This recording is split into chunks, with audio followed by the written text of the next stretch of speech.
ನಮಸ್ಕಾರ ರಿವ್ಯೂ ಚಾನೆಲ್ಗೆ ಸ್ವಾಗತ. ನಾನು ಸಾಕ್ಷ್ಯಾಗಾಂಕರ್. ಪ್ರಿಯಾಂಕ್ ಖರ್ಗೆ ವಿರುದ್ಧ ಬಿಜೆಪಿ ಇಡ್ತಿರೋ ದಾಖಲೆ ಏನು? ಯಾಕೆ ರಾಜೀನಾಮೆ ತಗೊಳ್ಬೇಕು? ಹೆಸರಿದೆಯಾ, ದಾಖಲೆ ಇದೆಯಾ, ಸಾಕ್ಷಿ ಇದ್ರೆ ಕೊಡ್ರಿ ಅಂತ ಕಾಂಗ್ರೆಸ್ ಪ್ರಿಯಾಂಕ್ ಖರ್ಗೆ ಅವರಿಂದ ಹಿಡಿದು ಎಲ್ಲ ನಾಯಕರು, ಸಿದ್ದರಾಮಯ್ಯನವರು, ಡಿ ಕೆ ಶಿವಕುಮಾರ್ ಅವರು ಎಲ್ಲರೂ ಬೆನ್ನಿಗೆ ನಿಂತು ಬಿಟ್ಟಿದ್ದಾರೆ. ಎಲ್ಲರೂ ಬಿಜೆಪಿಗೆ ಸೆಡ್ ಹೊಡಿತಿರೋದಿದೆ. ಹಾಗಾದರೆ ಪ್ರಿಯಾಂಕ್ ಖರ್ಗೆ ರಾಜೀನಾಮೆ ಕೊಡಲೇಬೇಕು ಅನ್ನೋದಕ್ಕೆ ಬಿಜೆಪಿ ಇಡ್ತಿರುವಂಥದ್ದು ಏನು? ಮತ್ತೊಂದು ಕಡೆ ಅದೊಂದು ವಿಡಿಯೋದಲ್ಲಿ ಸತ್ಯ ಬಹಿರಂಗವಾಯ್ತಾ? ಈಗ ಹೇಳ್ತಾ ಇರೋದು ಅಸಲಿಗೆ ಆಗ ಆ ವಿಡಿಯೋದ ಮೂಲಕ ಹೊರಬಂದಿದ್ದು ಏನು? ಆ್ಯಕ್ಚುಲಿ ಸರಿಯಾಗಿ ತನಿಖೆ ಆದರೆ ಏನು ಸಿಗುತ್ತೆ ಇಲ್ಲಿ? ಇಂಟ್ರೆಸ್ಟಿಂಗ್ ಮಾಹಿತಿ. ಬಿಜೆಪಿ ಈಗ ಕೈ ವಿರುದ್ಧ ಮುಗಿಬೀಳ್ತಾ ಇರೋದು ಮಾಹಿತಿ ಮುಂದೆ ಇಡ್ತಾ ಇದೀವಿ. ಮಿಸ್ ಮಾಡಿದ್ರೆ ನಮ್ಮ ಚಾನಲ್ನ ಸಬ್ಸ್ಕ್ರೈಬ್ ಮಾಡಿ, ನಿಮ್ಮ ಅಭಿಪ್ರಾಯ ಕಮೆಂಟ್ ಮಾಡಿ ತಿಳಿಸಿ. ಎಸ್ ವೀಕ್ಷಕರೇ, ಸಚಿನ್ ಕೇಸ್ನಲ್ಲಿ ದಿನಕ್ಕೊಂದು ಬೆಳವಣಿಗೆಗಳಾಗ್ತಿದ್ದಾವೆ. ಅವ್ರ ಕುಟುಂಬಸ್ಥರು ಮುಗಿಬಿದ್ದಿದ್ದಾರೆ. ಸಚಿನ್ ಹುಟ್ಟೇ ಇಲ್ಲ ಅಂತ ಮಾಡಿಬಿಡ್ತೀರಿ ಬೇಕಾದ್ರೆ ನೀವು ಅಂತ ಅವ್ರ ಸಹೋದರಿಯರೆಲ್ಲ ಹೇಳ್ತಿರೋದೇ. ಈಗ ನಿನ್ನೆ ಅಷ್ಟೇ ಗುತ್ತಿಗೆದಾರರ ಸಂಘದವರು ಈತ ಗುತ್ತಿಗೆದಾರನೇ ಅಲ್ಲ ಅಂತ ವಿವಿಧ ಜಿಲ್ಲೆಗಳಲ್ಲಿ ಎಲ್ಲೂ ಕೂಡ ಆತ ರಿಜಿಸ್ಟರ್ ಆಗಿಲ್ಲ ಅನ್ನೋ ರೀತಿಯಲ್ಲಿ ಹೇಳಿದ್ರಲ್ವ, ಮಾಹಿತಿ ಕೊಟ್ರಲ್ವ. ಸೊ ಆತ ಗುತ್ತಿಗೆದಾರನೇ ಅಲ್ಲ, ಆತನ ಬಳಿ ಇರಬೇಕಾದಂತಹ ಡಾಕ್ಯುಮೆಂಟ್ಸೇ ಇಲ್ಲ ಅನ್ನೋ ರೀತಿಯಲ್ಲಿ ಈಗ ಬಿಂಬಿಸೋ ಪ್ರಯತ್ನ ಆಗ್ತಿದೆ ಅಂತ ಕುಟುಂಬಸ್ಥರು ಮುಗಿಬಿದ್ದಿದ್ದಾರೆ. ಆತನ ಎಲ್ಲ ಲೈಸೆನ್ಸ್ ಇದೆಯಾ, ಗುತ್ತಿಗೆದಾರನ ಲೈಸೆನ್ಸ್ ಇದೆಯಾ ಆತನ ಬಳಿ ಅನ್ನೋದನ್ನ ಈಗ ಪ್ರಶ್ನೆಯಾಗಿ ತೆಗೆದಿದ್ದಾರೆ. ಆತ ಗುತ್ತಿಗೆದಾರನೋ ಹೌದೋ ಅಲ್ವೋ ಅನ್ನೋದು ಬೇರೆ, ಈಗ ಆತನಿಗೆ ಮೋಸ ಆಗಿದೆಯೋ ಇಲ್ವೋ ಅನ್ನೋದೇ ಬೇರೆ ಅನ್ನೋದು ಒಂದು ಕಡೆ. ಆದರೆ ಮತ್ತೊಂದು ಕಡೆ ಡಾಕ್ಯುಮೆಂಟ್ಸ್ ಎಲ್ಲ ಕಲಬುರ್ಗಿ ಆಫೀಸ್ನಲ್ಲಿದ್ದವು. ಈಗ ಎಲ್ಲವನ್ನೂ ಇಲ್ಲವಾಗಿಸುವಂಥ, ಕೊನೆಗೆ ಆತ ಹುಟ್ಟೇ ಇಲ್ಲ, ಸಚಿನ್ ಅನ್ನೋ ವ್ಯಕ್ತಿನೇ ಇರಲಿಲ್ಲ ಅಂತ ಮಾಡೋ ಪ್ರಯತ್ನ ಆಗ್ತಿದೆ ಅಂತ ಬಿಜೆಪಿ ಮತ್ತು ಕುಟುಂಬಸ್ಥರು ಮುಗಿ ಬೀಳ್ತಿರೋದು. ಕಲಬುರ್ಗಿ ಕಚೇರಿಯಲ್ಲಿ ಎಲ್ಲ ದಾಖಲೆಗಳನ್ನು ನಾಶ ಮಾಡಿದ್ದಾರೆ. ನಮಗದ್ರ ಬಗ್ಗೆ ಹೆಚ್ಚಿನ ಮಾಹಿತಿ ಇಲ್ಲವೇ ಇಲ್ಲ. ಈಗ ಏಕಾಏಕಿ ಈ ರೀತಿ ಹೇಳ್ತಾ ಕೂತ್ರೆ ಹಾಗಾದ್ರೆ ನಮ್ಮ ಮನೆಯಲ್ಲಿ ಈ ರೀತಿ ಒಂದು ಜೀವ ಹೋಗಿರೋದಕ್ಕೆ ಯಾರು ಹೊಣೆ ಹೊರೋಕೆ ಆಗಲ್ವಾ? ಇಷ್ಟೆಲ್ಲ ಅಂಶಗಳನ್ನು ಡೆತ್ ನೋಟಲ್ಲಿ ಬಿಚ್ಚಿಟ್ರೂ ಕೂಡ ಅದಕ್ಕೆ ಯಾರು ದೊಡ್ಡ ದೊಡ್ಡವ್ರ ಹೆಸರಿದೆ ಅನ್ನೋ ಕಾರಣಕ್ಕೆ ಬೆಲೆನೇ ಕೊಡ್ತಾ ಇಲ್ವಲ್ಲ ಅಂತ ಈಗ ಸರ್ಕಾರದ ವಿರುದ್ಧ ಮುಗಿಬಿದ್ದಿದ್ದಾರಲ್ವಾ. ಸಚಿನ್ ಮೃತದೇಹನೇ ಇಲ್ಲ ಅಂತ ಮಾಡಿಬಿಡ್ತೀರಿ, ಸಚಿನ್ ಹುಟ್ಟೇ ಇಲ್ಲ ಅಂತ ಮಾಡಿಬಿಟ್ರು ಅಚ್ಚರಿ ಇಲ್ಲ ಸರ್ಕಾರ ಅಂತ ಈಗ CBI ಕೊಡಲೇಬೇಕು ಅಂತ ಅವ್ರ ಕುಟುಂಬಸ್ಥರು ಒತ್ತಾಯಿಸ್ತಿರೋದಲ್ವ. ಈಗ ಬರ್ತಿರೋ ಅನುಮಾನ ನೋಡಿ, ಆತ ಗುತ್ತಿಗೆದಾರ ಅಲ್ಲ, ಲೈಸೆನ್ಸ್ ಇರಲಿಲ್ಲ ಅಂತ ಗುತ್ತಿಗೆದಾರರ ಸಂಘದವ್ರು ಹೇಳ್ತಿದ್ದಾರೆ. ಯಾವ ಜಿಲ್ಲೆಯಲ್ಲೂ ಆತನ ಗುತ್ತಿಗೆದಾರ ಅನ್ನೋದಕ್ಕೆ ಆಧಾರ ಇಲ್ಲ ಅಂತ. ಮೊನ್ನೆ ಅಷ್ಟೇ ಒಂದು ವಿಡಿಯೋ ರಿಲೀಸ್ ಆಯ್ತಲ್ಲ, ಈಗ ಬಿಜೆಪಿ ಸಿಕ್ಕಿರೋ ಅಸ್ತ್ರ ಅದು. ಮೊನ್ನೆ ಅಷ್ಟೇ ಈ ರಾಜು ಕಪ್ಪನೂರ ಸಹೋದರ ಒಂದು ವಿಡಿಯೋ ಬಿಟ್ಟಿದ್ದು. ಏನಂತ? ನಾವು ಕಮಿಷನ್ ಕೇಳಿದ್ದಲ್ಲ, ನಮಗೆ 1 ಕೋಟಿ ಕೊಡಬೇಕಿತ್ತು, ಆ ರೀತಿ ಡಿಮ್ಯಾಂಡು, ಒತ್ತಡ, ಜೀವ ಬೆದರಿಕೆ ಅಂತಲ್ವ ಆರೋಪ ಇರೋದು, ಡೆತ್ ನೋಟಲ್ಲೆಲ್ಲ ಇರೋದು. ಆದರೆ ಅಸಲಿಗೆ ನಾವೇ ದುಡ್ಡು ಕೊಟ್ಟಿದ್ವಿ ಅಂತ ಒಂದು ವಿಡಿಯೋ ಬಿಟ್ಟಿದ್ದು ನೋಡಿದ್ವಿ ನಾವು. ನಾವೇ ದುಡ್ಡು ಕೊಟ್ಟಿದ್ವಿ, 60 ಲಕ್ಷನೋ 50 ಲಕ್ಷನೋ ಎಷ್ಟೋ ನಾವು ಮಹಾರಾಷ್ಟ್ರದ ಫ್ರೆಂಡ್ಸ್ ಮೂಲಕ ಹಾಕ್ಸಿದ್ವಿ ಆತನಿಗೆ ಅಂತ. ಆ ವಿಡಿಯೋದಲ್ಲಿ ಇನ್ನೇನಿದೆ? ಆತ ಸೆಕ್ಯೂರಿಟಿ ಅಮೌಂಟ್ ಇಡೋದಕ್ಕೆ, ಅಂದರೆ ಯಾವುದೇ ಒಂದು ಟೆಂಡರ್ ತಗೊಳ್ಳುವಾಗ ಗುತ್ತಿಗೆದಾರ ಸೆಕ್ಯೂರಿಟಿ ಅಮೌಂಟನ್ನು ಇಡಬೇಕಾಗತ್ತೆ ಇಷ್ಟು ಅಂತ. ಆ ಅಮೌಂಟ್ ಇಡೋದಕ್ಕೆ ನಮ್ಮ ಹತ್ರ ದುಡ್ಡು ತಗೊಂಡಿದ್ದ ಅಂತಾರೆ ವಿಡಿಯೋದಲ್ಲಿ. ಸರಿಯಾಗಿ ಕೇಳಿಸ್ಕೊಂಡಿದ್ರೆ ಅದು ಈಗ ಅಸ್ತ್ರವಾಗ್ತಿದೆ. ಶರದಂತ ನಮ್ಮ ಸಹೋದರ ರಾಜು ಕಪ್ನೂರು ಅವ್ರ ಮೇಲೆ ಸುಳ್ಳು ಆರೋಪ ಮಾಡ್ತಾ ಇದ್ದಾನೆ.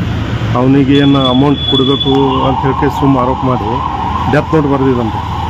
ಇದು ಅಮೌಂಟ್ ಅವನಿಗೆ ಕೊಟ್ಟರು ಒಂದು ಟೆಂಡರ್ ಹಾಕೋ ಸೆಲೆಕ್ಟ್ EMD ಅಮೌಂಟ್ 60 ಲಕ್ಷ ರೂಪಾಯಿದು ಏನದಲ್ರಿ ಅಕೌಂಟ್ ಪೇ ಮಾಡೋದಿದ್ರೆ ಅಷ್ಟು ಅಕೌಂಟ್ ಪೇ ಮಾಡೋದೇ. ಅವಾಗ ಏನು ಮಾಡ್ತಾನೆ ರೀ, ಉಲ್ಟಾ ಇವರೇ ಕೊಡ್ಬೇಕಂತ ಹೇಳಿ ಡೆತ್ ನೋಟದಾಗ ಬರೆದು ಡೆತ್ ಆಗ್ಯಾನ ಸರ್. ಇಲ್ಲಿ ಗುತ್ತಿಗೆದಾರರ ಸಂಘದವರು ಈತ ಗುತ್ತಿಗೆದಾರ ಅಲ್ಲ ಅಂತಿದ್ದಾರೆ. ಹಾಗಾದ್ರೆ ಆತ ರಿಜಿಸ್ಟರ್ ಮಾಡ್ಕೊಂಡಿರ್ಲಿಲ್ವಾ? ಅಥವಾ ದಾಖಲೆಗಳು ಅವ್ರ ಕುಟುಂಬಸ್ಥರು ಹೇಳೋ ಪ್ರಕಾರ ಆತನ ಎಲ್ಲ ದಾಖಲೆಗಳನ್ನೇ ನಾಶಪಡಿಸಲಾಗಿದೆಯಾ? ಇದೆಲ್ಲ ತನಿಖೆಯಲ್ಲಿ ಹೊರಬೀಳ್ಬೇಕಾಗಿರೋದು. ಖರ್ಗೆ ಫ್ಯಾಮಿಲಿ ವಿರುದ್ಧ ರಾಜ್ಯ ಪೊಲೀಸರು ತನಿಖೆ ಮಾಡೋಕೆ ಸಾಧ್ಯವಾ ಅಂತ ಬಿಜೆಪಿ ಕೇಳ್ತಿರೋದು.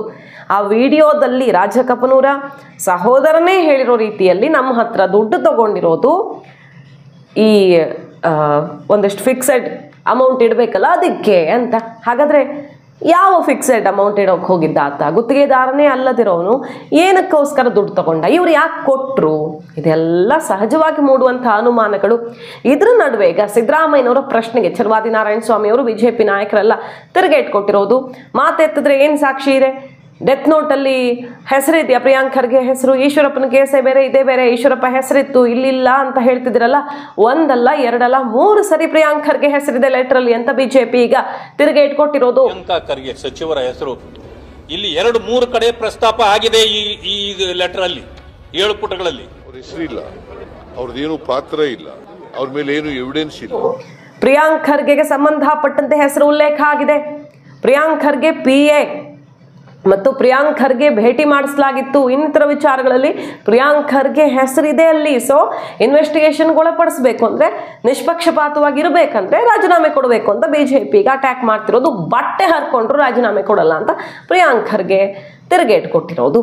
ಸೊ ತೀವ್ರ ಚಟಾಪಟಿ ಕಾರಣ ಆಗಿದೆ. ಈ ಕೇಸಲ್ಲಿ ಪ್ರಿಯಾಂಕ್ ಖರ್ಗೆ ರಾಜೀನಾಮೆ ಕೊಡದಿದ್ರೆ ನಾವು ಬಿಡಲ್ಲ ಅಂತ ಈಗ BJP ಪಟ್ಟು ಹಿಡಿದಿದ್ದು ದೊಡ್ಡ ಮಟ್ಟದಲ್ಲಿ ಕಲಬುರಗಿ ಹೋರಾಟಕ್ಕೂ ಕೂಡ ಕರೆ ಕೊಟ್ಟಿದ್ದಾರೆ. 4ನೇ ತಾರೀಕಿನೋ CBIಗೆ ಹೋಗಲಿಲ್ಲ ಅಂದರೆ ತೀವ್ರ ಹೋರಾಟ, ಮುತ್ತಿಗೆ ಹಾಕೋದು, ದೊಡ್ಡ ಮಟ್ಟದಲ್ಲಿ ಹೋರಾಟ ಮಾಡೋದು, ಸರ್ಕಾರವನ್ನು ಇಕ್ಕಟ್ಟಲ್ಲಿ ಸಿಲುಕಿಸೋದು ಅಂತ BJP ಹೇಳ್ತಿರೋದೇನು. ಪಾಪ ಸಿದ್ದರಾಮಯ್ಯನವ್ರಿಗೆ ಒಂದೇ ಒಂದು ಸಂಕಟ ಇಲ್ಲಿ. ಪ್ರಿಯಾಂಕ್ ಖರ್ಗೆ ಅವರ ರಾಜೀನಾಮೆ ಪಡೆಯೋದಕ್ಕೆ ಹೋದರೆ ಹೈಕಮಾಂಡ್ ಸಿಟ್ಟಾಗತ್ತೆ, ಅಂದರೆ AICC ಅಧ್ಯಕ್ಷರು ಸಿಟ್ಟಾಗ್ತಾರೆ.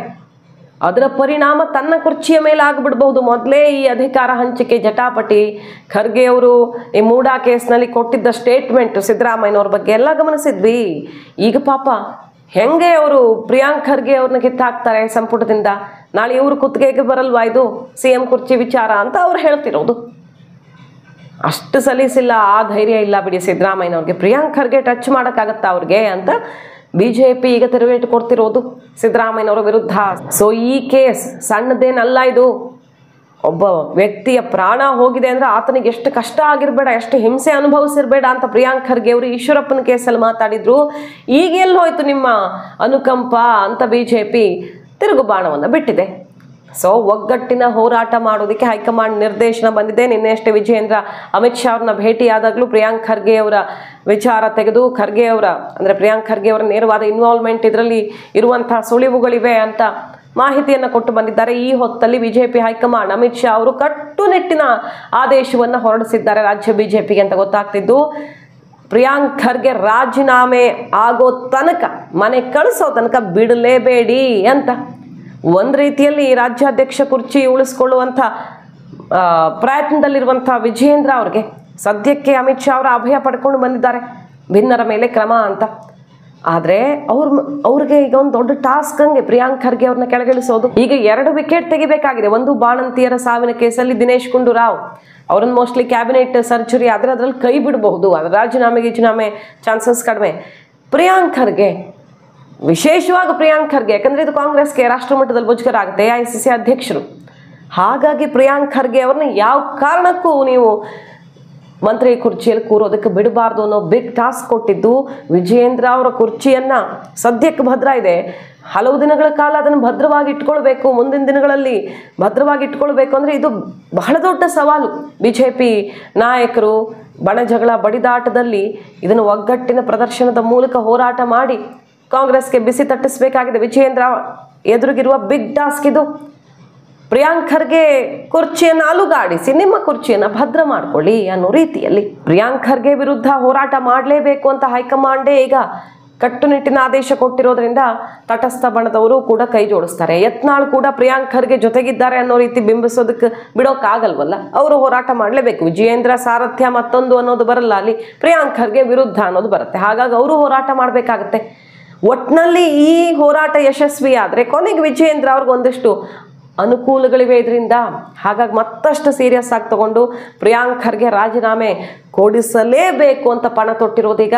ಪ್ರಿಯಾಂಕ್ ಖರ್ಗೆ ಹೆಸರು ಡೆತ್ ನೋಟಲ್ಲಿ 3 ಸಲ ಇದೆ ಅಂತ ಮುಗಿಬಿದ್ದಿದ್ದಾರೆ. ಅಷ್ಟೇ ಅಲ್ಲದೆ ಒಬ್ಬ ಲಿಂಗಾಯತ ಸಮುದಾಯದ ನಾಯಕನನ್ನ, ಒಬ್ಬ ದಲಿತ ಸಮುದಾಯದ ಶಾಸಕನನ್ನ, ಬೇರೆ ಬೇರೆ BJP ಮುಖಂಡರನ್ನ ಮುಗಿಸೋದಕ್ಕೆ ಸುಪಾರಿ ಕೊಟ್ಟಿದ್ದಾರೆ ಅನ್ನೋದಕ್ಕೆ ಇಲ್ಲಿ ವಿಚಾರ ಇದೆ. ಹನಿ ಟ್ರ್ಯಾಪಿಂಗ್ ವಿಷಯ ಇದೆ. ಇದೆಲ್ಲವೂ ಇದ್ದು ಕೂಡ ಅದರ ಮೂಲವನ್ನು ಹುಡುಕುವ ಕೆಲಸನೇ ಮಾಡ್ತಿಲ್ವಲ್ಲ ಸರ್ಕಾರ ಅಂತ BJP ಈಗ ಸಿದ್ದರಾಮಯ್ಯನವರ ವಿರುದ್ಧ ಮುಗಿಬೀಳ್ತಾ ಇರೋದು.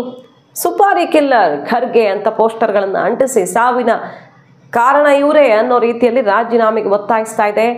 ಎಷ್ಟೇ ಹೇಳಿದ್ರು ಕೂಡ ಪ್ರಿಯಾಂಕ್ ಖರ್ಗೆ ಅವರನ್ನು ಕೆಳಗಿಳಿಸುವ ಪ್ರಯತ್ನ ಪಕ್ಷದಲ್ಲಿ ಯಾರೂ ಮಾಡೋ ರೀತಿ ಕಾಣಿಸ್ತಿಲ್ಲ. ಯಾರೂ ಒತ್ತಡ ಹಾಕುವಂಥ ಸಾಧ್ಯತೆಗಳು ಕಡಿಮೆ. ಅವ್ರ ಮೇಲೆ ಬೇಜಾರಿದ್ದವ್ರಿಗೆ ಸುಮ್ಮನಿರಲೇಬೇಕು. ಯಾಕಂದರೆ ಖರ್ಗೆ ಅವರ ಮಗ ಅನ್ನೋದು ಒಂದು ಕಾರಣ ಇರುತ್ತೆ. ನಾಳೆಗೆ ಹೆಚ್ಚು ಕಡಿಮೆ ಆದರೆ ತಮಗೂ ಸಮಸ್ಯೆ ಬರಬಹುದು. AICC ಅಧ್ಯಕ್ಷರಾಗಿದ್ದಾರೆ ಅವರು ಅನ್ನೋ ವಿಚಾರವೂ ಕೆಲವರ ಮನಸ್ಸಲ್ಲಿ ಇದ್ದೇ ಇರುತ್ತೆ, ಆ ಆತಂಕವೂ ಇರುತ್ತೆ. BJP ಅದನ್ನೇ ಹೇಳ್ತಿರೋದೀಗ. ಇದೊಂದು ಕಾರಣಕ್ಕೆ ನಿಮಗೆ ಟಚ್ ಮಾಡೋಕ್ಕಾಗ್ತಿಲ್ಲ. ಅವತ್ತು ನಾಗೇಂದ್ರ ಅವ್ರನ್ನ ಈಸಿಯಾಗಿ ಇಳಿಸ್ಬಿಟ್ರಿ, ಬಟ್ ಪ್ರಿಯಾಂಕ್ ಖರ್ಗೆ ಅವ್ರನ್ನ ಟಚ್ ಮಾಡೋಕೆ ತಾಕತ್ತೆಲ್ಲಿದೆ ಅಂತ ಕಾದ್ ನೋಡೋಣ. ಮಾಹಿತಿ ನಿಮ್ಗೆ ಇಷ್ಟ ಆಗಿದ್ರೆ ಮಿಸ್ ಮಾಡಿದ್ರೆ ನಮ್ಮ ಚಾನಲ್ನ ಸಬ್ಸ್ಕ್ರೈಬ್ ಮಾಡಿ, ನಿಮ್ಮ ಅಭಿಪ್ರಾಯ ಕಮೆಂಟ್ ಮಾಡಿ ತಿಳಿಸಿ. Thank you.